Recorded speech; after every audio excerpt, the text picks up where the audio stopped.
We're 6 months into the second term of President Trump, and so far he's received some rave reviews from the MAGA faithful. But in recent weeks, anger over military interventions, the handling of the Epstein files have created division inside the movement. Well, critics are questioning whether the president can mend the wounds among his loyal base. CBN's chief political analyst David Brody takes a closer look. For the first 5 months, the second Trump administration saw nothing but smooth sailing. But now some of his biggest cheerleaders are threatening to abandon the team. Burn, baby, burn. The far right inside MAGA are done. We are going to look back on the MAGA movement as the biggest scam in American history. I voted for none of this. He's doing the exact opposite of everything I voted for. Inside the movement, especially the No Forever War crowd, there's deep concern with a number of Trump's moves, including the surprise push to arm Ukraine against Russia and bombing Iran, risking another war. For the influential Elon Musk, it came down to the spending in the big, beautiful bill. Popular Trump-friendly podcaster Joe Rogan has complained about ICE raids targeting non-criminals and the president mentioning the idea of a special work program for illegal migrant farm workers has riled up the base as well. If I was in the Oval Office, I would say respectfully, Mr. President, MAGA does not want any form of amnesty. Not a work program, not amnesty. And then there's the handling of the Epstein files. The entire MAGA base calling for transparency, names, and answers, seeing all of this as a deep state cover-up. President Trump just wants it to go away and sees it as a distraction to his winning agenda. He's lashed out at the faithful who won't let it rest by calling them weaklings and saying he doesn't want their future support. That kind of thing really rocked people more than anything. Bobby Eberle is a GOP strategist from Texas. When the name calling starts being directed at us, that's where people, I think, really reacted, and kind of the hurt feelings and the slight damage was done. The million-dollar question, is this a MAGA marriage spat or something worse? As far as full wholesale support, I think it is limited to the edges. I think it does affect that enthusiasm. We need to be as strong as possible, and this is one of those energy moments. And with a handful of tight Senate and House races coming up in the midterm elections, the last thing the Republican Party needs now is any slight MAGA fracture. Gordon? Well, congratulations on your interview with Speaker Mike Johnson. That was a real incredible interview. What did he have to say about the midterms? Did you ask him about it?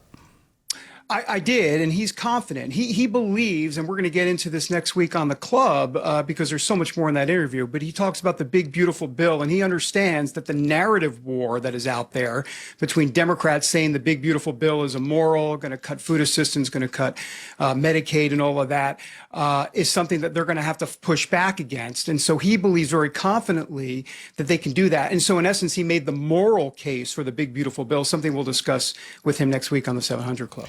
How big is the deficit in this fracture? That big, beautiful bill seemed to add to it. How big of an issue is that going to be?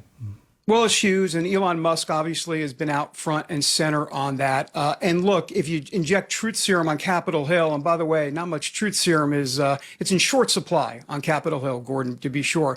But if you do that, you can be sure that a lot of these fiscal hawks who normally would not at all want to raise the debt ceiling or at least get something in return for it, or be okay with some of what happened in that big, beautiful bill. Normally, they'd be against something like this. But this is Trump's party. This is what he wants. They're going along with it. He's popular in the party. And they're just going to have to swallow hard, if you will. Remember, the Republicans wanted $2 trillion worth of cuts. They got $1.5 trillion or so. They didn't get what the House Freedom Caucus and others wanted. So it's a work in progress, Gordon, for sure.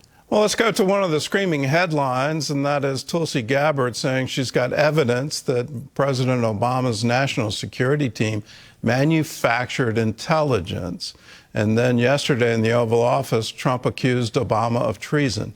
Are we going to get into indictments? Is that where this is going? Well, definitely, as you saw there, when I asked Speaker Johnson about that, he's willing to, in essence, have Barack Obama come in for some sort of deposition or subpoena if it gets to that. So the House is going to take this very seriously. But in the courts, we'll see. They're going to have to dot I's and cross T's here at the DOJ.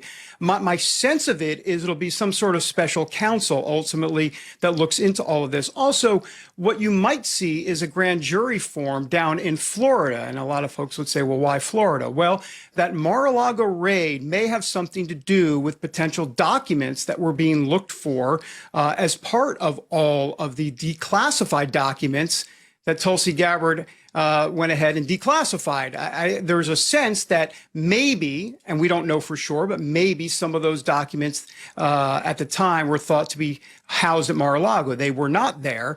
So the point is a federal grand jury could be formed down in Florida.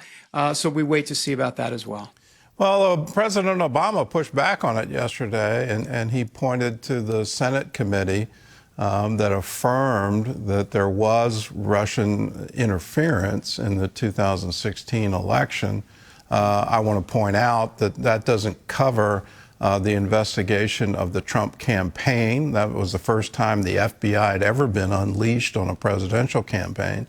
Nor does it cover the FBI trying to entrap members of President Trump's administration.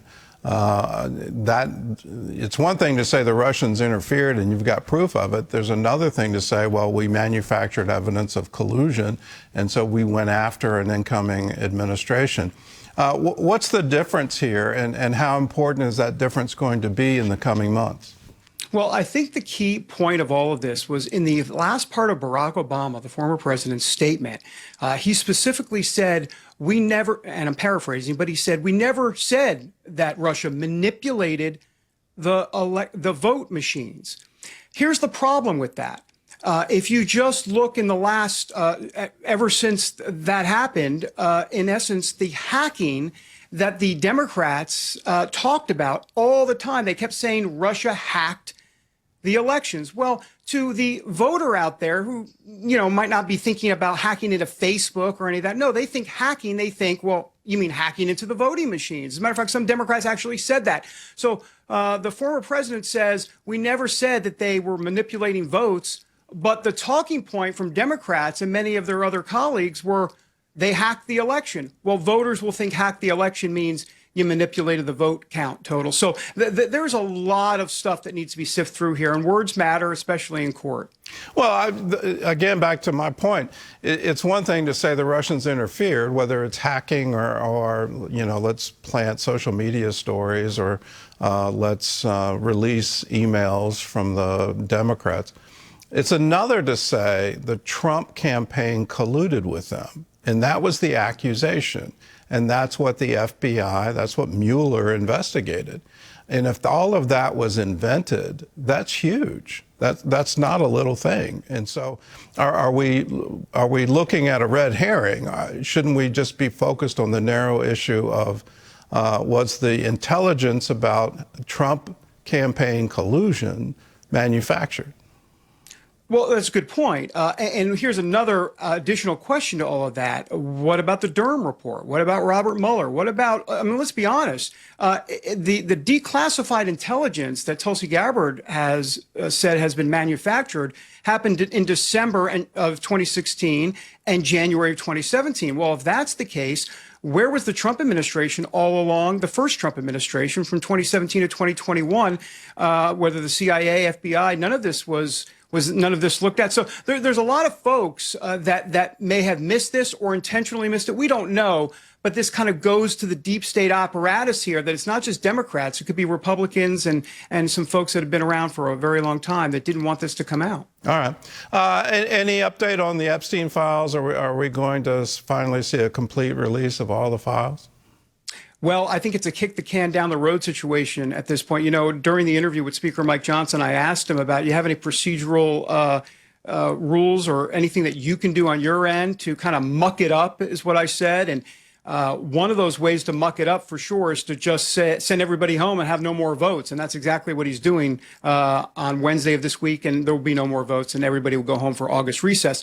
But all that means is that discharge petition, in essence, what Democrats want to do, and some Republicans who want to force a vote to have the DOJ release all those Epstein files, that'll be around in September or October. So Speaker Johnson, from a kick the can standpoint, is going to have to deal with it later, unless there is some movement in the next month or so on some of these grand jury testimony and transcripts, maybe Ghislaine Maxwell potentially testifying.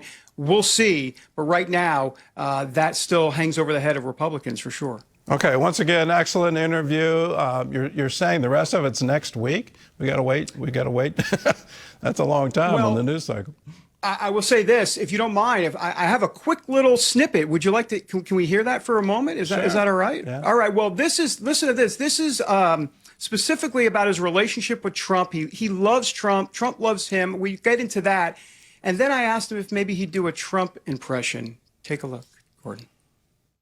I hear you do a great Trump impression. I've seen it. I've seen it. Now, please, will you indulge us for at least 10 to 15 seconds? Like, for example, if he was in the room with you and he wants you to get some more stuff done, you've already done so much, what would he be telling you? He would say, I love CBN. It's great. You're straight out of Central Casting. What a great host for this program. And we love our evangelicals. We love our Catholics. We love all people of faith. That's what we say. I love it. I love how he says the evangelicals and the Catholics. He means it to his core. All right, David. Thanks for that tease. And thanks so much for joining with us.